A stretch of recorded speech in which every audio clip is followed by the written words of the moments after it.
La luz amarilla hizo brillar las botellas en la repisa. Cuando volvió al mostrador, la campanilla colgada sobre la puerta tintineó sin que el picaporte se moviera. Fue un sonido leve, como si el viento hubiera decidido recordarle su existencia. Tomás se acercó, apoyó la mano en la madera y juró sentir un escalofrío subirle desde la palma al hombro. Aurelia, que a esas alturas había visto suficientes inviernos como para desconfiar de su propia memoria, murmuró: si llega gente, llegará junta, que nadie camina solo con esta nieve. La noche cayó antes de lo previsto, y con ella vino el viento, golpeando los postigos como un huésped impaciente. Para entonces, el estofado ya hervía con un olor que invitaba a perdonar la soledad. Tomás sacó pan del horno, y Lucía puso la mesa larga aunque no hubiera nadie que la ocupara. Por costumbre, dijo, y también para espantar la mala suerte. Fue entonces cuando se oyó un segundo tintineo. Esta vez sí se movió el picaporte, lento, como si alguien tanteara un mundo que no le pertenecía. La puerta se abrió y, con la nieve en los hombros, entró una figura alta envuelta en un manto gris. No llevaba maletas, ni bastón, ni el cansancio visible de los viajeros. La capucha cubría su cabeza hasta dejar en sombra el lugar donde debería estar el rostro. Lo primero que notaron fue el frío, no el de la noche, sino otro, fino y hondo, que avanza desde el suelo hacia las rodillas, del tipo que uno siente en iglesias viejas o en bodegas cerradas. Buenas noches, dijo doña Aurelia, imponiéndose su oficio. Si busca cama, tengo 2 libres, si busca sopa, hay para 3. La figura asintió con un movimiento casi imperceptible. Caminó sin ruido, como si sus botas fueran de terciopelo, y se sentó a la mesa más alejada del fuego. Lucía llevó un cuenco humeante, una jarra de agua y pan.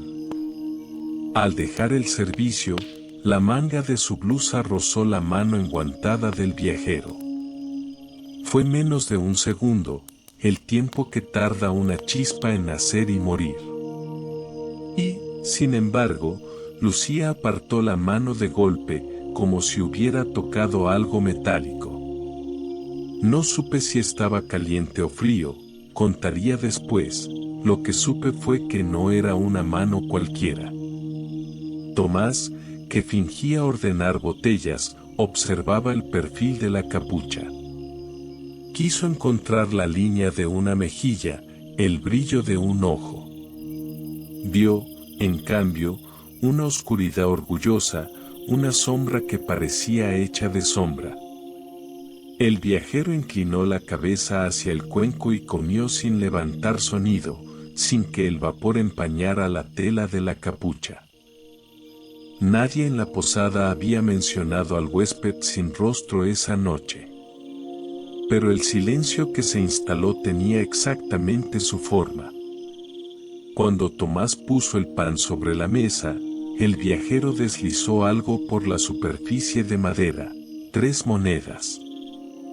Lucían viejas, con inscripciones ilegibles y un relieve gastado que representaba, quizás, una torre o un árbol.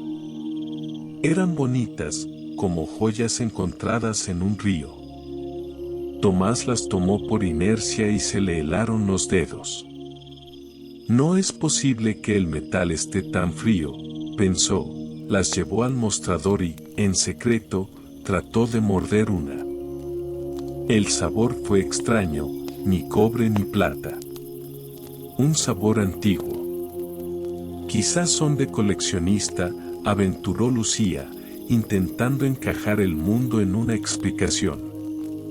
O quizá las encontró en alguna feria. Aurelia no dijo nada. Envuelta en su delantal, miró las monedas y recordó otras, depositada sobre la misma madera un invierno remoto. Recordó también que, aquella vez, una mula se desbarrancó y un cliente que dormía en el altillo se fue de madrugada sin despedirse. Nunca supieron a dónde. El viajero comió en silencio y luego se quedó quieto, inmóvil como una silla. La chimenea echó una llamarada y el reloj de pared marcó las 10 con 2 golpes toscos.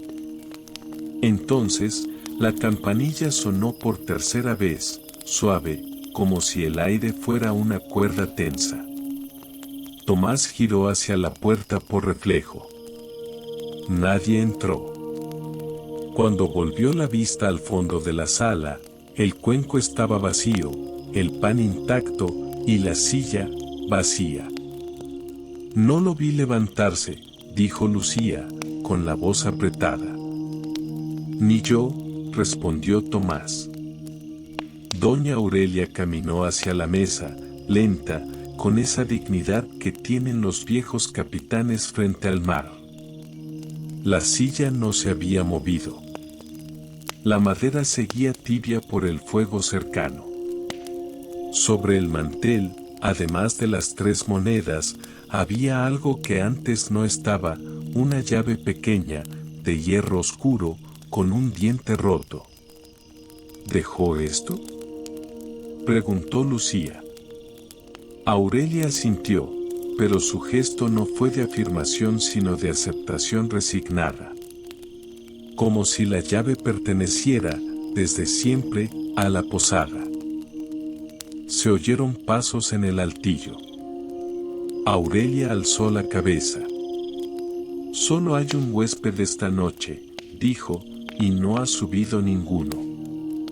Los pasos continuaron, 3, 4, 5, como de alguien que tantea la madera con prudencia. Luego, silencio. Tomás tomó la lámpara y subió. En el pasillo olía a frío, a ese frío digno y limpio que solo existe en las casas cuando entra un desconocido. Revisó los cuartos, camas hechas, mantas dobladas, ventanas cerradas. En la última puerta, la que da a la esquina del tejado roído, encontró una insignificancia que se le clavó en el pecho, una gota de agua clara en el suelo. La tocó. Era helada.